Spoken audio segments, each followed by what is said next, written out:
Assalamualaikum warahmatullahi wabarakatuh. Alhamdulillah wassalatu wassalamu ala Rasulillah, amma ba'd.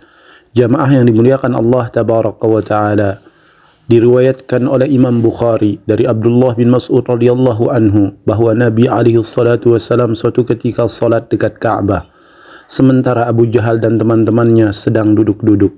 Tiba-tiba salah satu di antara mereka berkata, "Siapa yang berani untuk mengambil isi perut unta di pemotongan Bani Fulan, kemudian meletakkannya di atas punggung Muhammad ketika ia sedang sujud?"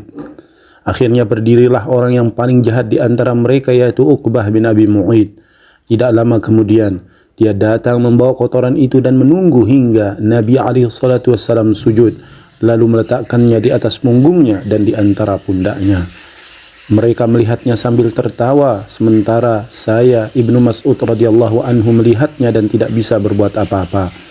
Beliau sallallahu alaihi wasallam tetap sujud dan tidak bangun dari sujudnya hingga datang putrinya Fatimah radhiyallahu anha dan membersihkan kotoran itu. Setelah itu Rasul sallallahu alaihi wasallam bangun dari sujudnya. Dalam riwayat yang sama dari Urwah bin Zubair radhiyallahu anhuma, ia berkata, "Saya telah bertanya kepada Abdullah bin Amr tentang perilaku keras yang dilakukan oleh orang-orang musyrik terhadap Rasulullah sallallahu alaihi wasallam. Dia berkata, saya telah melihat Uqbah bin Abi Mu'id datang kepada Nabi alaihi salatu wasallam dalam keadaan beliau salat. Kemudian Uqbah melilitkan sarungnya pada leher Rasul sallallahu alaihi wasallam dan menariknya dengan keras. Hingga datanglah Abu Bakar dan menolong beliau. Abu Bakar radhiyallahu anhu berkata, apakah kalian akan membunuh seorang hanya karena berkata Rabbnya adalah Allah dan dia telah datang dengan bukti-bukti yang nyata dari Rabbnya?"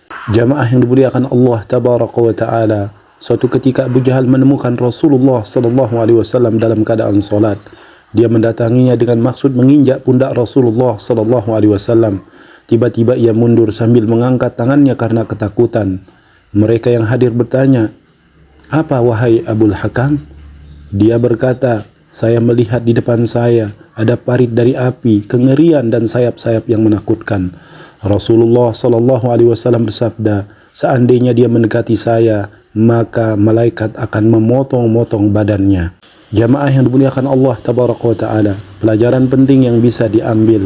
Pertama, setiap pendakwah pasti mengalami cobaan baik dengan lisan ataupun serangan fisik. Kedua, orang kafir Quraisy berusaha menyakiti hingga membunuh Nabi SAW. Ketiga, Nabi SAW diganggu dalam ibadah seperti dalam solatnya dan ketika ia sujud.